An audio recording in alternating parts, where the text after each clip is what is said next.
Hello, everyone. This is Monica. I hope you're all doing well. I hope that you're enjoying the daily messages, and I hope you're enjoy. I hope you enjoy this one as well.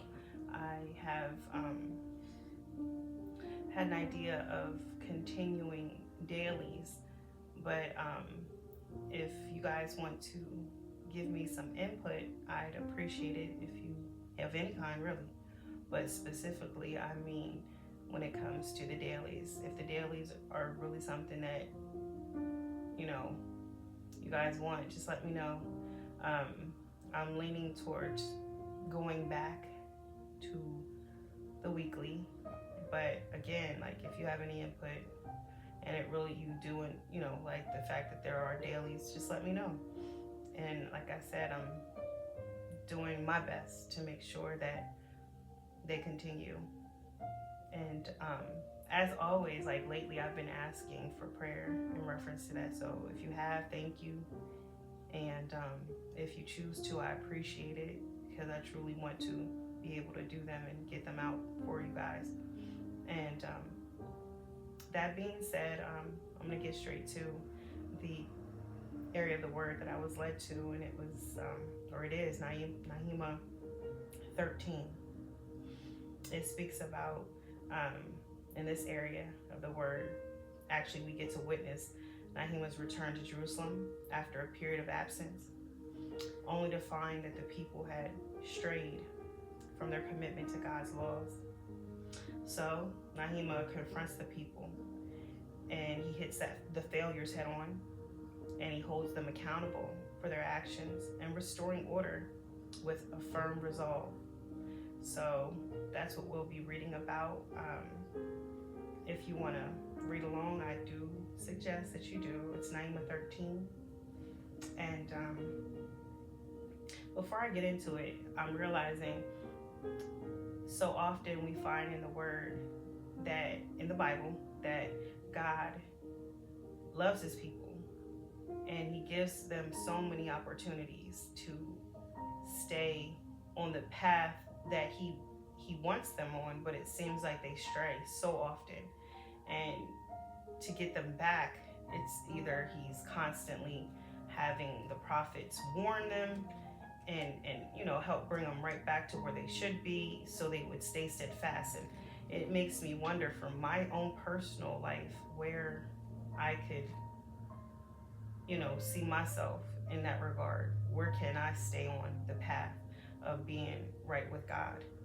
And I always say, I know we're not perfect, but it's always good to have a beyond a moral compass, really truly a heartfelt relationship with God. And I believe me doing this is a part of me doing, staying close to God. And I hope it's bringing you guys closer to Him as well.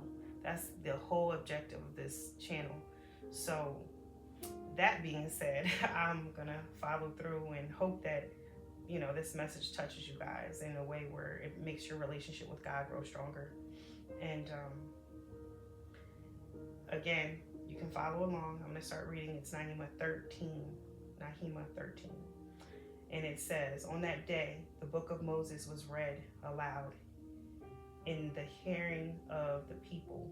And there it was found written that no Hamanite or Moabite should ever be admitted into the assembly of God, because they had not met the Israelites with food and water, but they had hired Balaam to call a curse down on them.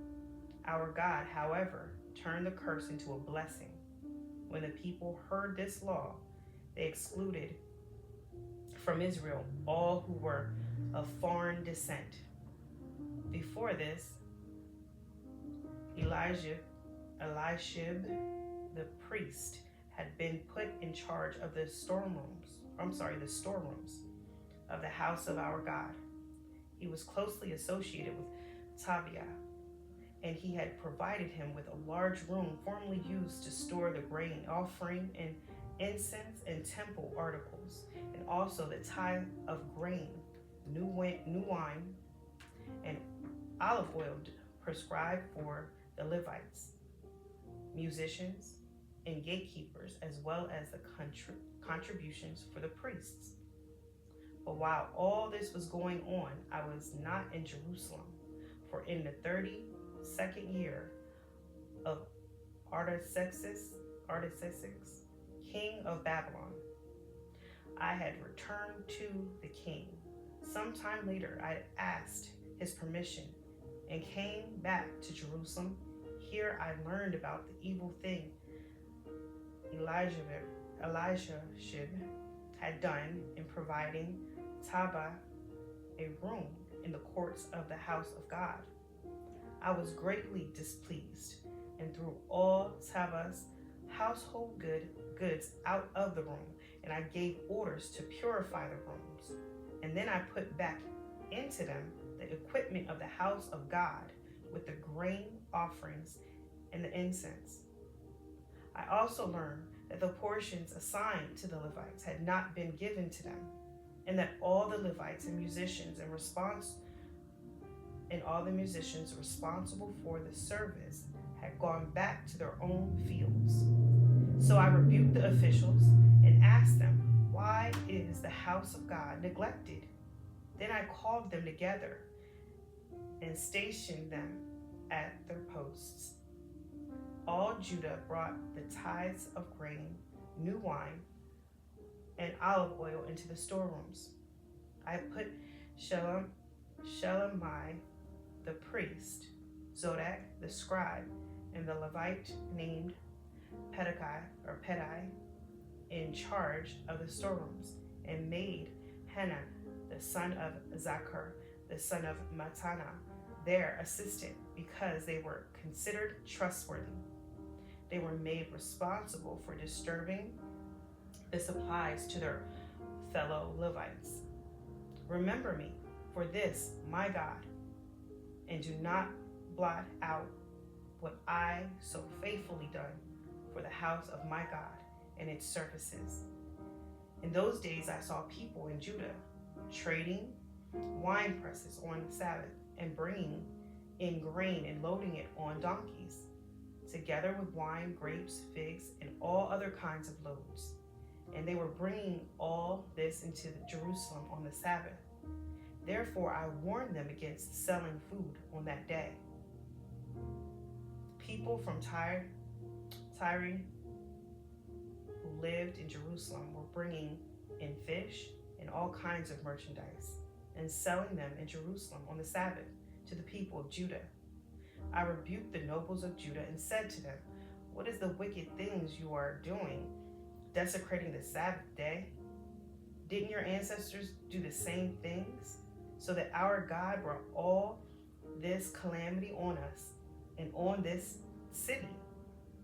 Now you're stirring up more wrath against Israel by desecrating the Sabbath."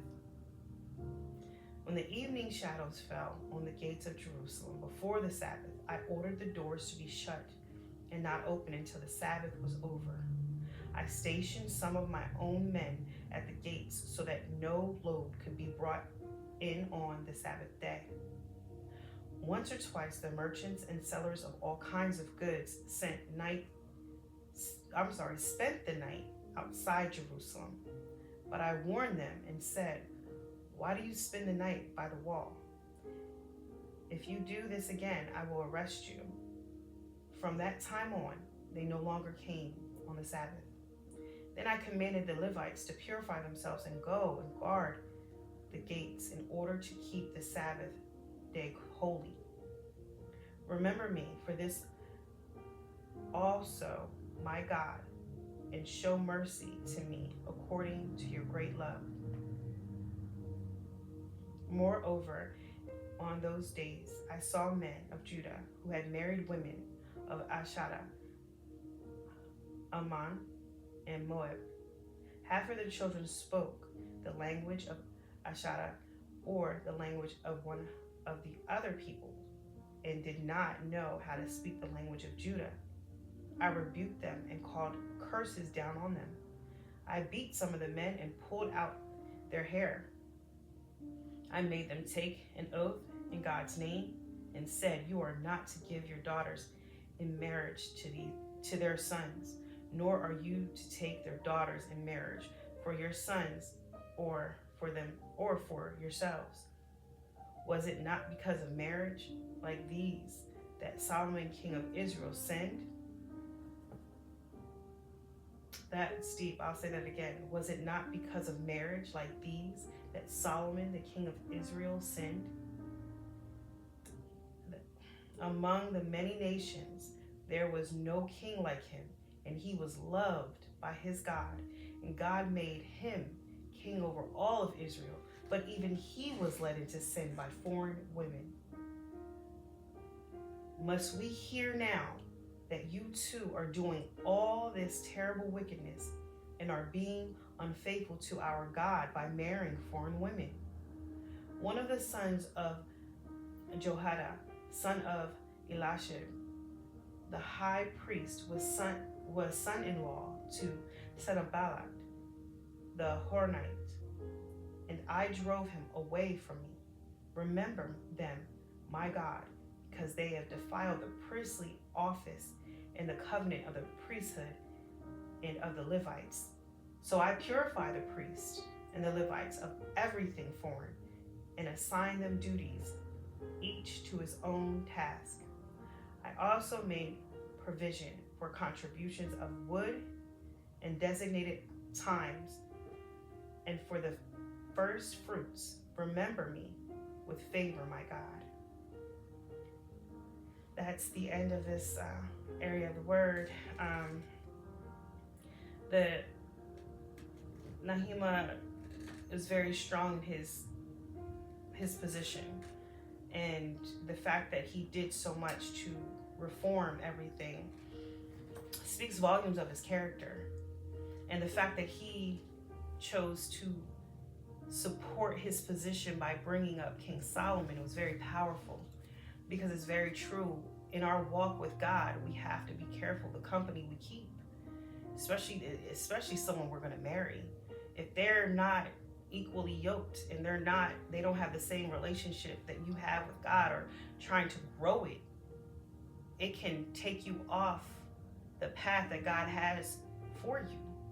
And this man definitely, Nehemiah definitely just put in perspective for me the importance, even more so, of making sure that, to choose the people that I'm around even more carefully.